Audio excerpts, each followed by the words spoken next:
ഞങ്ങളും ക്രൂശിക്കപ്പെട്ട ക്രിസ്തുവിനെ പ്രസംഗിക്കുന്നു. ദൈവത്തിന് സ്തോത്രം. ടെമ്പസ്, കൊടുങ്കാറ്റുകൾ. അതാണ് നമ്മുടെ ചിന്താവിഷയം, കൊടുങ്കാറ്റുകൾ. ഇംഗ്ലീഷ് സാഹിത്യത്തിൽ ലോർഡ് ടെനിസൺ പറഞ്ഞിട്ടുണ്ട്, job is the greatest poem whether of ancient or modern literature.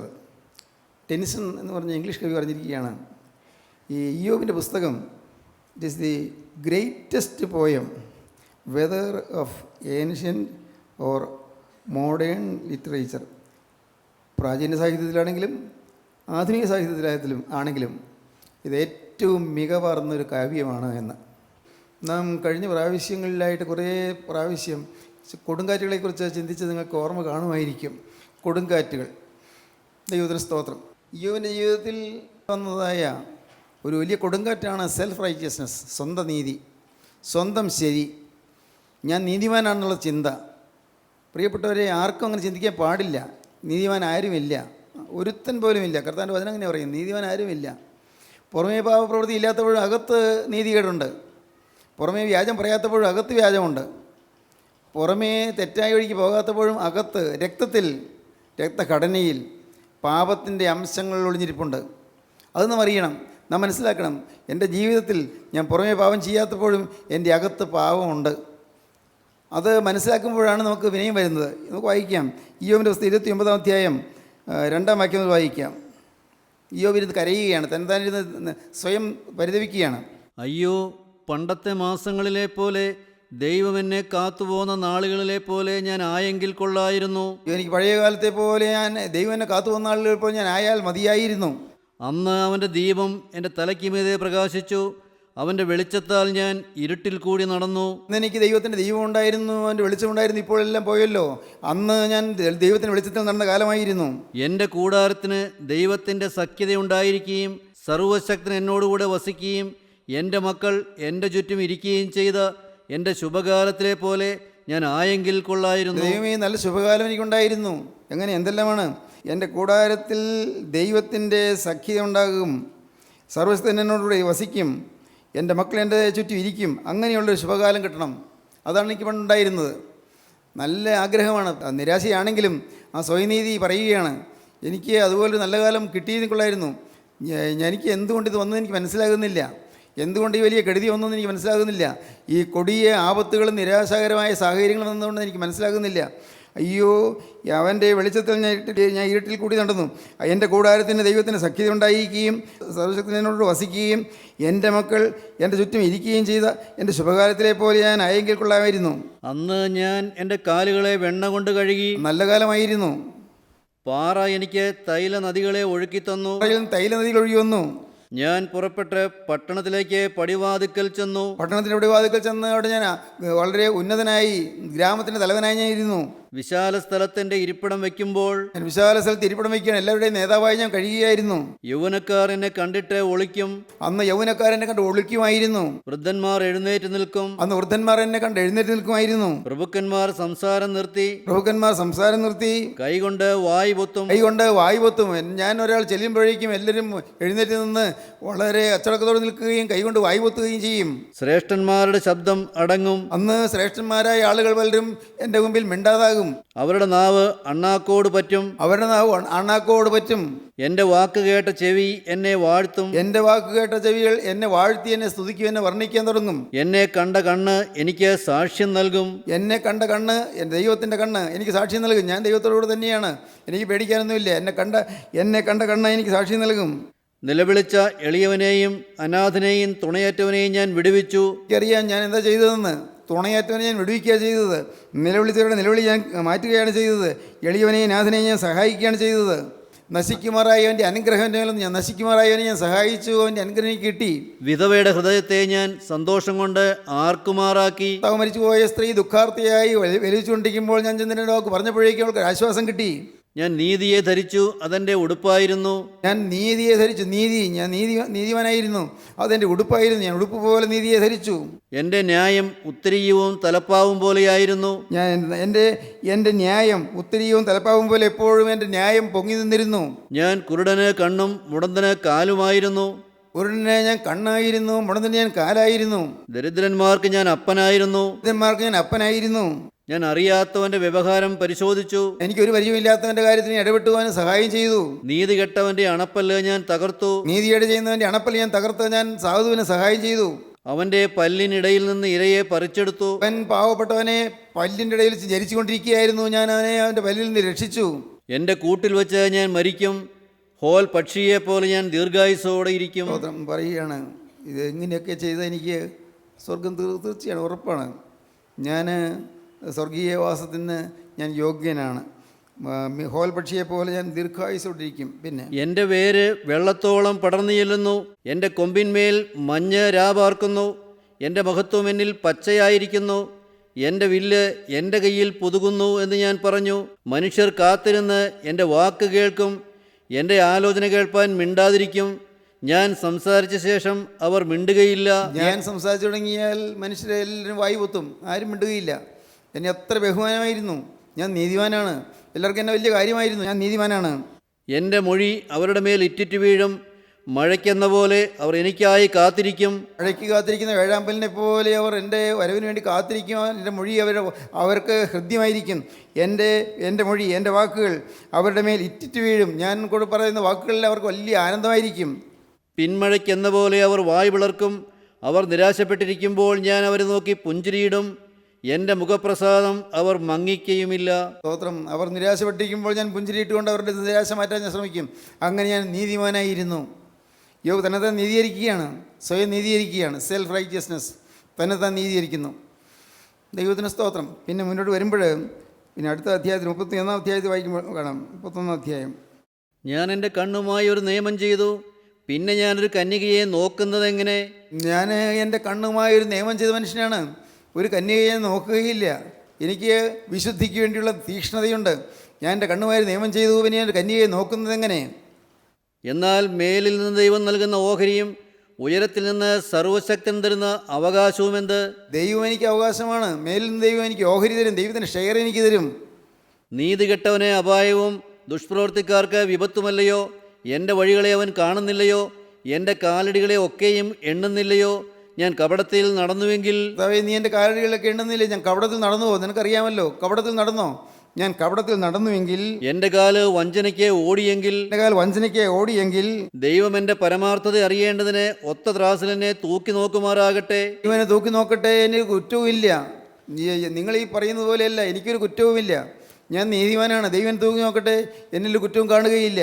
എൻ്റെ കാലടി വഴിവിട്ട് മാറിയെങ്കിൽ, എൻ്റെ ഹൃദയം എൻ്റെ കണ്ണിനെ പിന്തുടർന്നുവെങ്കിൽ, വല്ല കറയും എൻ്റെ കൈക്ക് പറ്റിയെങ്കിൽ, ഞാൻ വിതച്ചത് മറ്റൊരുത്തൻ തിന്നട്ടെ, എൻ്റെ സന്തതിക്ക് മൂലനാശം ഭവിക്കട്ടെ. യോബ് നല്ല ധൈര്യത്തോടെ വെല്ലുവിളിക്കുകയാണ്. എൻ്റെ ജീവിതം എന്തായിരുന്നു? എൻ്റെ ജീവിതം തിന്മയിലേക്ക് പോകാത്ത ജീവിതം. എൻ്റെ ഹൃദയം, എൻ്റെ കാലടി വഴിവിട്ട് പോയില്ല. എൻ്റെ കണ്ണിൻ്റെ ആഗ്രഹം പോലെ എൻ്റെ കാലുകൾ പിന്തുടർന്ന് പോയില്ല. പിന്നെ വല്ല കറയും എൻ്റെ കൈക്ക് പറ്റിയെങ്കിൽ, കയ്യിൽ കറ പറ്റിയില്ല. എന്തൊരു ധൈര്യമാണ്! നല്ല പ്രാഗൽഭ്യമാണ്. പറഞ്ഞത് ശരിയാണ്. യോബ് പറഞ്ഞതൊക്കെ ശരിയാണ്. പക്ഷേ ഇതെല്ലാം സെൽഫ് റൈറ്റിയസ്നെസ് ആയിരുന്നു. ദൈവത്തിൻ്റെ നീതിയല്ലാതെ മനുഷ്യൻ്റെ നീതിയൊന്നും വിലപ്പോവുകയില്ല. സ്തോത്രം. നിങ്ങൾ അനേകം നല്ല നല്ല കാര്യങ്ങൾ ചെയ്യുന്നവരായിരിക്കും. പാവപ്പെട്ടവർക്ക് ആഹാരം കൊടുക്കുന്നവരായിരിക്കും. പുണ്യപ്രവൃത്തികൾ ചെയ്യുന്നവരായിരിക്കും. പ്രിയപ്പെട്ടവനെ, അതെല്ലാം നിൻ്റെ നീതിയാണ്, നിൻ്റെ നീതി. പക്ഷേ ആ നീതി ദൈവത്തിന് വിലപ്പോവുകയില്ല. ശരിയായിട്ട് കിട്ടേണ്ട നീതി എന്താണ്? നീതിമാനാരുമില്ല, ഒരുത്തൻ പോലുമില്ല. എന്നിട്ട് വാക്യം കൊണ്ട് വായിച്ചിട്ട് നമുക്ക് വിഷയത്തിലേക്ക് വരാം. ദൈവത്തിന് സ്തോത്രം. ഈ പറയുകയാണ് 19 വാക്യം മുതൽ വായിച്ചേ. ഒരുത്തൻ വസ്ത്രമില്ലാതെ നശിച്ചു പോകുന്നതോ ദരിദ്രൻ പുതപ്പില്ലാതെ ഇരിക്കുന്നതോ ഞാൻ കണ്ടിട്ട് അവൻ്റെ അര എന്നെ അനുഗ്രഹിച്ചില്ലെങ്കിൽ, എൻ്റെ ആടുകളുടെ രോമം കൊണ്ട് അവന് കുളിർ മാറിയില്ലെങ്കിൽ, പട്ടണവാതിക്കൽ എനിക്ക് സഹായം കണ്ടിട്ട് ഞാൻ അനാഥൻ്റെ നേരെ കൈ ഓങ്ങിയെങ്കിൽ, എൻ്റെ ഭുജം തോൾപ്പലകയിൽ നിന്ന് വീഴട്ടെ, എൻ്റെ കൈയുടെ ഏപ്പ് വിട്ടുപോകട്ടെ.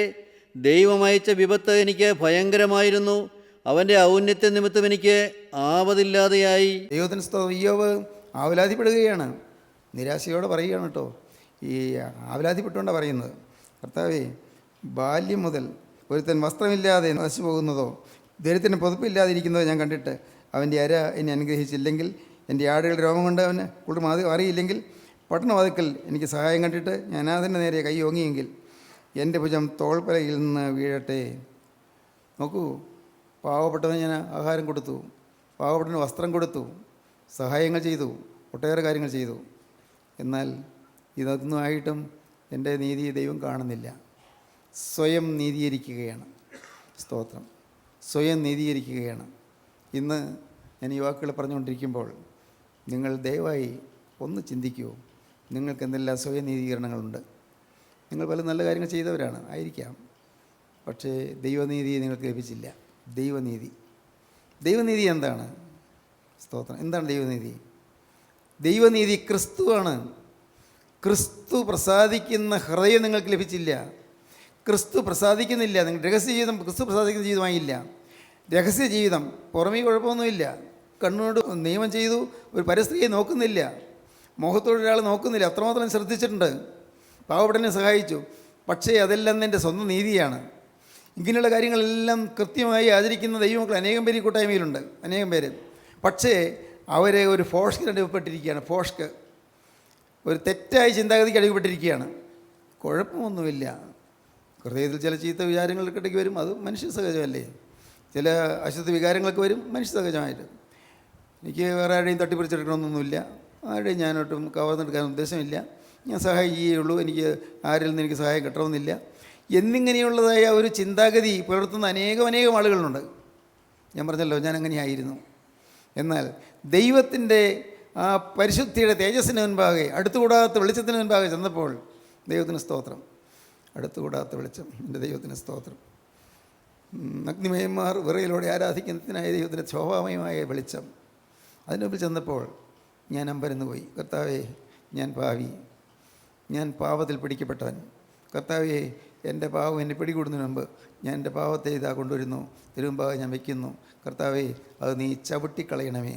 എൻ്റെ പാവത്തെ സമുദ്രത്തിൻ്റെ ആഴത്തിലേക്ക് നീ താഴ്ത്തിക്കളയണമേ. ദൈവത്തിന് സ്തോത്രം. പ്രിയപ്പെട്ടവരെ, നാം എന്താണ് എന്ന് തിരിച്ചറിയുന്നതാണ് വിവേകം. ഞാൻ എന്താണ്, എൻ്റെ സ്വഭാവം എന്താണ്, ഇത് തിരിച്ചറിയുന്നത് എങ്ങനെ സാധിക്കും? അത് പരിശുദ്ധാത്മാവ് തരുന്നൊരു കൃപയാണ്. ഞാൻ പാവിയാണെന്നറിയുക. നിങ്ങളെല്ലാം കേട്ടുകൊണ്ട് നിങ്ങൾ വെറുതെ ഒരു ശ്രദ്ധയില്ലാതിരിക്കരുത്.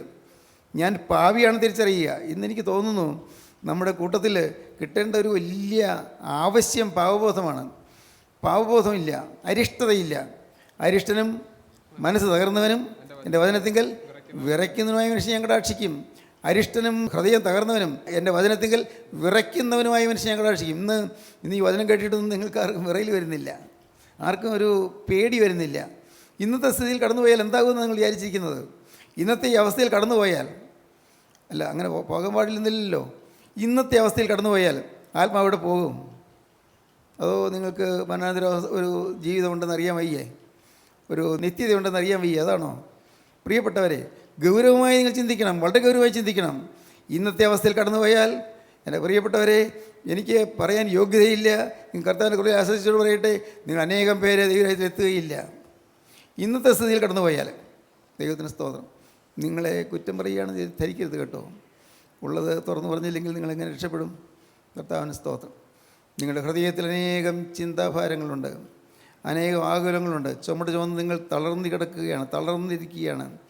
ഒരു കൊച്ചുകുട്ടിയുടെ തലയിലേക്ക് ഒരു ചാക്ക് അരി അല്ലെങ്കിൽ ഒരു ചാക്ക് എല്ലുപൊടി വെച്ച് കൊടുത്താൽ കൊച്ചങ്ങ് അവങ്ങിപ്പോവുകയില്ലേ എന്ന് പറഞ്ഞതുപോലെ പലരും നമങ്ങിയിരിക്കുകയാണ്. നിരാശകരമായ പലതുണ്ട് ജീവിതത്തിൽ, അതുകൊണ്ട് തളർന്നിരിക്കുകയാണ്. കേൾക്കൂ, നിങ്ങൾ വിശ്വസിക്കൂ. നിങ്ങളുടെ സ്വയം നീതിയെ നിങ്ങൾ ഉപേക്ഷിക്കുക. എന്തെല്ലാം നന്മകൾ നിങ്ങൾക്കുണ്ടായെന്ന് പറഞ്ഞാലും അതിനൊന്നും ഒരു വിലയുമില്ല. ദൈവത്തിന് സ്തോത്രം. എല്ലാവരോടുമായിട്ട് പറയുകയാണ്, നിങ്ങൾ നന്ദിയുള്ളവരായിരിക്കണം, ദൈവത്തോട് നന്ദിയുള്ളവരായിരിക്കണം. ദൈവത്തോട് നന്ദി, എന്ത് ദൈവം ചെയ്തു എന്നുള്ളതിനെക്കുറിച്ച് നന്ദി.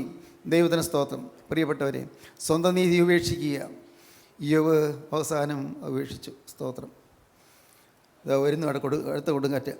The tempest of deep repentance. സ്തോത്രം. The tempest of deep repentance. ആഴമേറിയ പശ്ചാത്താപം വന്നു. അതാണ് നാം തുടർന്ന് വായിക്കുന്നത് 38-ാം അധ്യായം. അനന്തരം യഹോവ ചുഴലിക്കാറ്റിൽ നിന്ന് ഇയ്യോബിനോട് ഉത്തരമരുളിച്ചത് എന്തെന്നാൽ, ചുഴലിക്കാറ്റിലൊന്നും ഒരു ചുഴലിക്കാറ്റ് ഇതാ പാഞ്ഞു വരുന്നു, വലിയ ചുഴലിക്കാറ്റ്. അറിവില്ലാത്ത വാക്കുകളാൽ ആലോചനയെ ഇരുളാക്കുന്നവരിവനാര്? അറിവില്ലാത്ത വാക്കുകൾ നീ പറഞ്ഞല്ലോ. നീ എന്ത് ബോധമില്ലാത്തവനാണ്? അറിവില്ലാത്ത വാക്കുകളാൽ ആലോചനയെ ഇരുളാക്കുന്നവനാര്? നീ എന്താണ് അറിവില്ലാത്തവനെ പോലെ പറഞ്ഞത്? നീ പുരുഷനെ പോലെ അര മുറുക്കിക്കൊള്ളുക. ഞാൻ നിന്നോട് സംസാരിക്കാൻ പോവുകയാണ്. നീ പുരുഷനെ പോലെ അര മുറുക്കിക്കൊള്ളുക. കേൾക്കാൻ നീ നിന്ന് തരിക. ഞാൻ നിന്നോട് ചോദിക്കും, എന്നോട് ഉത്തരം പറയുക. നിന്നോട് ചോദിക്കും, നിന്നോട് ഉത്തരം പറയുക. ദൈവം ചുഴലിക്കാറ്റിൽ വരികയാണ്. ചുഴലിക്കാറ്റിൻ്റെ ശബ്ദം കേട്ടപ്പോഴേക്കോ കയ്യിൽ ഇങ്ങനെ മുറുകെ പിടിക്കുകയാണ് ഒരു ഓട്ടിങ് കഷ്ണമുള്ളത്. കാരണം അത് ഇനി ചുഴലിക്കാറ്റ് വന്നാൽ എനിക്ക് തന്നെ പോകാനുള്ളത് ഇതേ ഉള്ളൂ, വേറെ സ്വത്തൊന്നുമില്ല. മക്കളും പോയി, സ്വത്തും പോയി, വീടും പോയി, എല്ലാം പോയി, ഭാര്യയും പോയി, എല്ലാവരും പോയി. ഇനി എനിക്ക് എന്നാ പോകാനുള്ളത്? അതുകൊണ്ട് പാവം ഇയ്യോബ് ഓട്ടിങ് കഷ്ണം മുറുകെ പിടിച്ചുകൊണ്ട് നിൽക്കുന്നു. ഇതില്ലെങ്കിൽ ഞാൻ എങ്ങനെ ചുരണ്ടും? ശരീരത്തിൽ ചൊറിച്ചിലുള്ളിടത്ത് എങ്ങനെ ചുരണ്ടും? പാവം ഇയ്യോബ് കേട്ടു ദൈവത്തിൻ്റെ ശബ്ദം. സ്തോത്രം. ദൈവത്തിൻ്റെ ശബ്ദം കേൾക്കുക. ദൈവം കൃപ തന്നാൽ അടുത്ത ദിവസം അത് പറയാം. ദൈവത്തിൻ്റെ വലിയ നാമം മഹത്വപ്പെടട്ടെ. സ്തോത്രം. നിങ്ങൾ കേൾക്കുമോ ദൈവത്തിൻ്റെ ശബ്ദം? ദൈവത്തിൻ്റെ ശബ്ദം കേൾക്കുമോ? മനം തിരിയാം. ഇന്ന് വേണമെങ്കിൽ തിരിയാം. ഇന്ന് നിങ്ങൾക്ക് അനുഭവിക്കാം. കഴിഞ്ഞകാല ജീവിതത്തിലെ തോൽവികളെ ഓർത്ത് അനുഭവിക്കാം. കഴിഞ്ഞകാല ജീവിതത്തിലെ പരാജയങ്ങളെ ഓർത്ത് അനുഭവിക്കാം. കഴിഞ്ഞകാല ജീവിതത്തിലെ തെറ്റുകളെ ഓർത്ത് അനുഭവിക്കാം. ദൈവത്തിന് സ്തോത്രം. കഴിഞ്ഞകാല ജീവിതത്തിലൊന്ന് പോയി അബദ്ധങ്ങളെ ഓർത്ത് അനുഭവിക്കാം. സ്വയനീതി ഓർത്ത് അനുഭവിക്കാം. നിരാശകരമായ സാഹചര്യങ്ങളിൽ കൂടി കടന്നു പോയപ്പോഴെല്ലാം താങ്ങിയ കരങ്ങളുണ്ട്. ദൈവത്തിന് സ്തോത്രം. നീ ഏകാഗിയായി വലഞ്ഞപ്പോൾ നിന്നെ താങ്ങിയ കരങ്ങളുണ്ട്. യൗവനക്കാര, നീ പാപത്തിന് വഴി ഓടിയപ്പോൾ നിന്നെ കടന്നു പിടിക്കാൻ ഓടി വന്ന യേശുവിൻ്റെ കരമുണ്ട്. ഹല്ലേലൂയ. ദൈവത്തിന് സ്തോത്രം. മകളെ, നീ വീട്ടിൽ വഴക്കുണ്ടാക്കിയപ്പോൾ, ഭർത്താവിനോട് പരിഭവിച്ചപ്പോൾ, കുടുംബത്തിൽ കലഹമുണ്ടാക്കിയപ്പോൾ, അപ്പോൾ നിൻ്റെ അരികത്തേക്ക് വന്ന് നിന്നെ കയറി പിടിക്കാൻ ശ്രമിച്ച കരമുണ്ട്. ഇന്ന് ആ കരം നിന്നെ നീട്ടുകയാണ്. ഇന്ന് ഇത് കേട്ടുകൊണ്ടിരിക്കുമ്പോൾ നിങ്ങൾ കർത്താവോട് പറയണം, കർത്താവേ, ഇന്ന് മുതൽ നാഥാ ഞാൻ ഒരു പുതിയ മനുഷ്യനായി ഞാൻ ജീവിക്കാൻ പോവുകയാണ്. എനിക്ക് സ്വന്തം നീതിയില്ല, എൻ്റെ നീതി യേശുവിൻ്റെ നീതിയാണ്. എനിക്ക് വേണ്ടി ക്രൂശിൽ മരിച്ച് തൻ്റെ രക്തത്താൽ എന്നെ പൊതിയുവാൻ, തൻ്റെ രക്തത്താൽ എന്നെ ആവരണം ചെയ്യുവാൻ എനിക്ക് വേണ്ടി രക്തം ചിന്തിയ രക്ഷകൻ്റെ സാന്നിധ്യത്തിലേക്ക് ഞാനിതാ വരികയാണ്. കർത്താവേ, ഒന്ന് മാത്രം കർത്താവേ, നിൻ്റെ തിരുരക്തം വന്നിപ്പോൾ എന്നെ പൊതിയണമേ. എൻ്റെ അകൃത്യങ്ങളൊന്നും പുറത്ത് വരാതെ വണ്ണം, എൻ്റെ പാവങ്ങളൊന്നും പുറത്ത് വരാതെ വണ്ണം നിൻ്റെ തിരുരക്തം വന്ന് എന്നെ പൊതിയണമേ. എൻ്റെ സ്വന്തം നീതി എന്നെ നശിപ്പിക്കാതെ വണ്ണം തിരുരക്തം വന്ന് എന്നെ ആവരണം ചെയ്യണമേ. കർത്താവേ, തിരുരക്തത്താൽ എൻ്റെ പാവക്കറകളൊക്കെയും മറയട്ടെ, എൻ്റെ ശാപങ്ങളൊക്കെയും മായട്ടെ, എൻ്റെ ജീവിതത്തിലെ കേടുകളൊക്കെയും തീരട്ടെ, എൻ്റെ ജീവിതത്തിലെ അബദ്ധങ്ങളൊക്കെയും മാറി വരട്ടെ, എനിക്ക് പുതിയ ജീവിതം തരട്ടെ, ശാപങ്ങൾ മാറട്ടെ, പാപങ്ങൾ ദൂരീകരിക്കപ്പെടട്ടെ, ജീവിതം ശുഭ്രമായി തീരട്ടെ, ജീവിതം ശുഭമായി തീരട്ടെ, ജീവിതം അനുഗ്രഹീതമായി തീരട്ടെ, സ്വർഗീയ കൃപ നിങ്ങളുടെ മേൽ പകരട്ടെ. കാരുണ്യവാനായ ഞങ്ങളുടെ ജീവനുള്ള ദൈവമേ, നിൻ്റെ പ്രിയമക്കൾ ഉയർത്തിയിരിക്കുന്ന കൈകളെ അവിടെ നിന്ന് കാണുന്നുവല്ലോ കർത്താവേ. ആ കൈകളിൽ അവിടുത്തെ ആണിപ്പാടുള്ള കരം പിടിക്കണമേ എന്ന് അടിയൻ യാചിക്കുന്ന കർത്താവേ. ഈ മക്കളോട് മനസ്സറിയണമേ കർത്താവേ. ഈ മക്കളുടെ പാപങ്ങൾ ക്ഷമിക്കണമേ കർത്താവേ. ഈ മക്കളുടെ ശാപങ്ങൾ മാറ്റണമേ കർത്താവേ. കുടുംബ സമാധാനം നൽകണമേ കർത്താവേ. യൗവനക്കാർ മാനസാന്തരപ്പെടട്ടെ കർത്താവേ. ദൈവമേ, എല്ലാ ബാധകളും ബന്ധനങ്ങളും മാറിപ്പോകട്ടെ കർത്താവേ. അവിടുന്ന് അത്ഭുതം പ്രവർത്തിക്കണമേ യേശുവേ. അവിടെ നിങ്ങളുടെ മധ്യത്തിലുള്ളതിനാൽ സ്തോത്രം. ഈ കരങ്ങളിൽ അവിടുന്ന് പിടിച്ചിരിക്കുന്നതിനായി സ്തോത്രം. ഈ കരങ്ങളെ അവിടുന്ന് അനുഗ്രഹിക്കുന്നതിനായി സ്തോത്രം. സ്തോത്രം, സ്തോത്രം, സ്തോത്രം. കരങ്ങളെ താഴ്ത്തിയിടുക.